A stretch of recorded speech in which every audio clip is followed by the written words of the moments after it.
आकाशवाणी. प्राची गावस्कर आपल्याला बातम्या देत आहे. ठळक बातम्या. कोविड संकटाच्या काळातही भारतात मोठी परदेशी गुंतवणूक झाल्याचं पंतप्रधानांचं प्रतिपादन. राष्ट्रीय निवडणूक आयोगाकडून आगामी विधानसभा निवडणुकांबाबत मार्गदर्शक नियमावली जारी. देशाचा कोविड मृत्यूदर जगात सर्वात कमी, आरोग्य मंत्रालयाची माहिती. आणि जम्मू काश्मीर क्रिकेट संघातील गैरव्यवहार प्रकरणी माजी मुख्यमंत्री फारुख अब्दुल्ला यांची संपत्ती सक्तवसुली संचालनालयाकडून जप्त. आता सविस्तर बातम्या. भारताच्या अर्थव्यवस्थेवर जगाचा विश्वास आहे. म्हणूनच कोविड संकटाच्या काळातही भारतात मोठी परदेशी गुंतवणूक झाली. तसंच जगातील अनेक देश भारतात गुंतवणुकीसाठी उत्सुक आहेत, असं पंतप्रधान नरेंद्र मोदी यांनी सांगितलं. असोचेम फाउंडेशन सप्ताह 2020 या कार्यक्रमात पंतप्रधानांनी दूरदृश्य प्रणालीच्या माध्यमातून काल बीजभाषण केलं, त्यावेळी ते बोलत होते. यावेळी पंतप्रधानांच्या हस्ते टाटा उद्योग समूहाला ASSOCHAM enterprise of the century हा पुरस्कार देण्यात आला. टाटा समूहाच्या वतीनं रतन टाटा यांनी हा पुरस्कार स्वीकारला. देशाच्या विकासात टाटा उद्योग समूहाचं महत्वाचं योगदान आहे, असं मोदी यावेळी म्हणाले. 2047 मध्ये भारतीय स्वातंत्र्याची शतकपूर्ती असेल. त्यामुळे आगामी 27 वर्ष भारतासाठी महत्वाची असून ही वर्ष भारताची जागतिक भूमिका निश्चित होण्याची आणि खऱ्या अर्थानं भारतवासियांच्या समर्पणाची कसोटीची असतील, असंही ते यावेळी म्हणाले. पंतप्रधान नरेंद्र मोदी व्हिएतनामचे पंतप्रधान झुआन फुक यांच्याशी उद्या दूरदृश्य प्रणालीच्या माध्यमातून संवाद साधणार आहेत. दोन्ही देशांमधील सर्वसमावेशक धोरणात्मक भागीदारी विकसित करण्याच्या दृष्टीनं आवश्यक उपाययोजनांबाबत ते चर्चा करतील. दोन्ही देशांमधील प्रादेशिक आणि जागतिक मुद्द्यांबाबतही दोन्ही नेते उहापोह करणार आहेत. 2020 मध्ये भारत आणि व्हिएतनाममध्ये सातत्यानं उच्चस्तरीय चर्चा झाल्या असून व्हिएतनामचे उपाध्यक्ष डांग थी एन कोक यांनी फेब्रुवारीमध्ये भारताला भेटही दिली होती.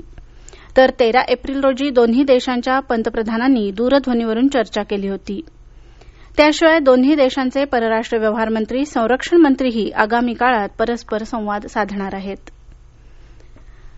संरक्षण मंत्री राजनाथ सिंह यांनी काल हैदराबाद इथं अत्याधुनिक स्वनातीत विंड टनेल चाचणी सुविधेचं उद्घाटन केलं. अमेरिका आणि रशियानंतर अशा प्रकारची अत्याधुनिक सुविधा विकसित करणारा भारत तिसरा देश ठरला आहे. ही सुविधा पूर्णपणे स्वदेशी असून भारतातल्या उद्योग समूहांच्या सहकार्यानं विकसित करण्यात आली आहे. आपल्या हैदराबादच्या 2 दिवसांच्या दौऱ्यात राजनाथ सिंह यांनी डीआरडीओच्या डॉक्टर एपीजे अब्दुल कलाम क्षेपणास्त्र विभागालाही भेट दिली. डीआरडीओमधल्या युवा वैज्ञानिकांची प्रशंसा करून भारताचं लष्करी सामर्थ्य जगात सर्वोत्तम बनवण्यासाठी प्रयत्न करा, असं आवाहन त्यांनी केलं. सायबर सुरक्षा, अंतराळ विज्ञान आणि कृत्रिम बुद्धिमत्ता यासारख्या आव्हानांकडे गांभीर्यानं लक्ष द्यावं लागेल, असंही ते म्हणाले. केंद्रीय गृहराज्यमंत्री जी किशन रेड्डी आणि डीआरडीओचे अध्यक्ष जी सतीश रेड्डी यावेळी उपस्थित होते. केंद्रीय गृहमंत्री अमित शाह पश्चिम बंगालच्या 2 दिवसांच्या दौऱ्यावर असून आज ते बोलपूर इथल्या शांती निकेतन स्थित विश्वभारती विद्यापीठाला भेट देणार असून गुरुदेव रवींद्रनाथ टागोर यांना आदरांजली अर्पण करतील. इथं ते उपस्थितांनाही संबोधित करतील. दुपारी बोलपूर क्रॉस रोड इथं एका रोड शो होणार असून त्यानंतर ते मोहर कुटीर इथं पत्रकार परिषद घेतील. त्यानंतर ते दिल्लीला रवाना होणार आहेत. काल शहा यांनी मिदनापूर इथं एका रॅलीला संबोधित केलं होतं. पश्चिम बंगालमध्ये भाजप 200 पेक्षा अधिक जागा जिंकेल आणि सत्तेत येईल, असा विश्वास त्यांनी यावेळी व्यक्त केला. दरम्यान तृणमूल काँग्रेसचे बंडखोर नेते सुवेंदू अधिकारी यांनी काल मिदनापूर इथं अमित शहा यांच्या उपस्थितीत भारतीय जनता पार्टीमध्ये प्रवेश केला. सुवेंदू यांच्यासह तृणमूल, मार्क्सवादी कम्युनिस्ट पार्टी, भारतीय कम्युनिस्ट पार्टी आणि काँग्रेसच्या 9 आमदारांनीही तसंच काही स्थानिक नेत्यांनीही काल भाजपामध्ये प्रवेश केला. राष्ट्रीय निवडणूक आयोगानं आसाम, केरळ, तामिळनाडू, पश्चिम बंगाल आणि पुदुचेरी इथं येत्या नवीन वर्षात होणाऱ्या विधानसभा निवडणुकांबाबत एक मार्गदर्शक नियमावली जारी केली आहे. निवडणुकांशी संबंधित सरकारी अधिकाऱ्यांची त्यांच्या स्थानिक जिल्ह्यात नेमणूक करू नये, असा सल्ला निवडणूक आयोगानं दिला आहे. ज्या अधिकाऱ्यांविरुद्ध शिस्तभंगाची कारवाई करण्यात आली आहे किंवा ज्यांच्यावरील आरोपाबाबत निकाल बाकी आहे, ज्या अधिकाऱ्यांवर निवडणूक संबंधित कामात कुचराई केल्याचा आरोप आहे, त्यांना निवडणुकीसंदर्भातील कोणतंही काम दिलं जाऊ नये अशी स्पष्ट सूचनाही आयोगानं दिली आहे. जे अधिकारी येत्या 6 महिन्यात निवृत्त होणार आहेत त्यांनाही निवडणुकीशी संबंधित कोणतंही काम दिलं जाऊ नये असंही आयोगानं स्पष्ट केलं आहे.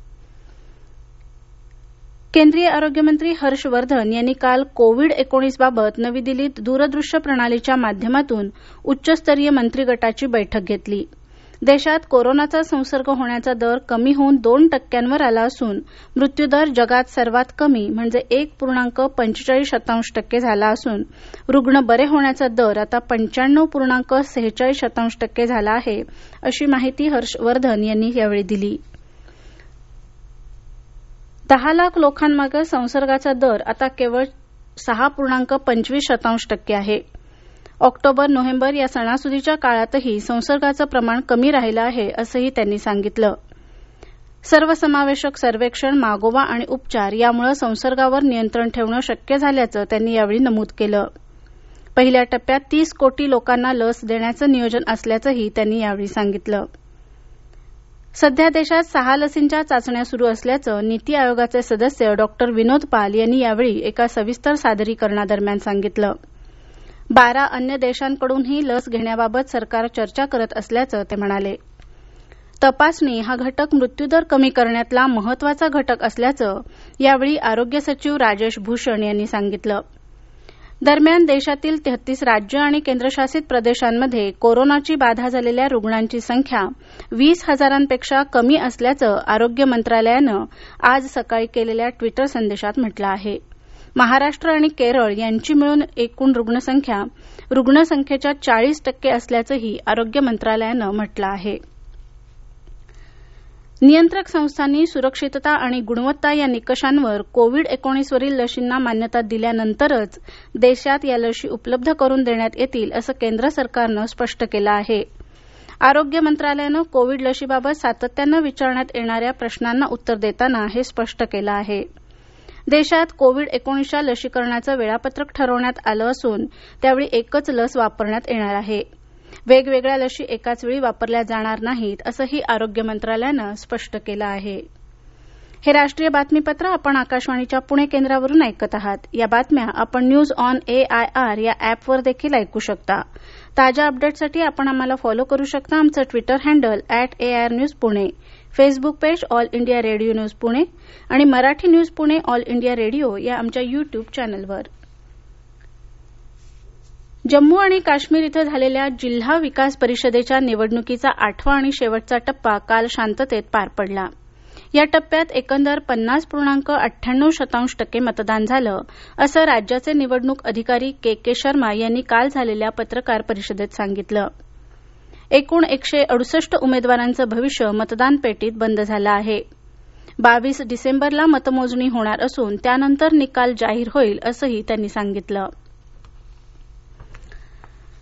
सक्तवसुली संचालनालयानं जम्मू आणि काश्मीर क्रिकेट संघातील गैरव्यवहार प्रकरणी माजी मुख्यमंत्री फारुख अब्दुल्ला यांच्यासह अन्य काहींच्या 11,86,00,000 रुपयांच्या संपत्तीवर टाच आणली आहे. या संपत्तीचं नोंदणीकृत मूल्य 11,86,00,000 असलं तरी बाजारभावानुसार तिची किंमत सुमारे 60 ते 70 कोटी आहे. आर्थिक गैरव्यवहार प्रतिबंधक कायद्यानुसार ही संपत्ती जप्त करण्याचे आदेश सक्तवसुली संचालनालयानं दिले आहेत. भारतीय क्रिकेट नियंत्रण मंडळ BCCIकडून जम्मू काश्मीर क्रिकेट संघाला देण्यात आलेल्या 113 कोटी रुपयांच्या गैरव्यवहार प्रकरणी फारुख अब्दुल्ला यांची चौकशी सुरू आहे.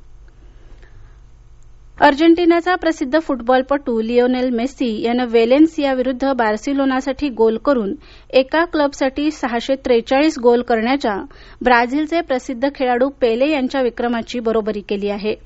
मेस्सीनं स्पेनच्या एका लीग सामन्यादरम्यान गोल करून हे यश मिळवलं.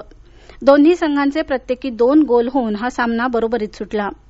पेले यांनी 1956 ते 1974 या काळात ब्राझीलच्या सांतोस क्लबसाठी 665 सामन्यांमध्ये 643 गोल केले होते. तर मेस्सीनं 2005 ते 2020 या काळात 748 सामने खेळून हे यश मिळवलं आहे. शेवटी पुन्हा ठळक बातम्या. कोविड संकटाच्या काळातही भारतात मोठी परदेशी गुंतवणूक झाल्याचं पंतप्रधानांचं प्रतिपादन. राष्ट्रीय निवडणूक आयोगाकडून आगामी विधानसभा निवडणुकांबाबत मार्गदर्शक नियमावली जारी. देशाचा कोविड मृत्यूदर जगात सर्वात कमी, आरोग्य मंत्रालयाची माहिती. आणि जम्मू काश्मीर क्रिकेट संघातील गैरव्यवहार प्रकरणी माजी मुख्यमंत्री फारुख अब्दुल्ला यांची संपत्ती सक्तवसुली संचालनालयाकडून जप्त. याबरोबरच हे राष्ट्रीय बातमीपत्र संपलं. पण कोरोनाविरुद्धचा लढा अजून संपलेला नाही, म्हणूनच मास्क वापरा, स्वच्छता पाळा, अंतर राखा आणि विश्वासार्ह बातम्यांसाठी ऐकत रहा आकाशवाणी. नमस्कार.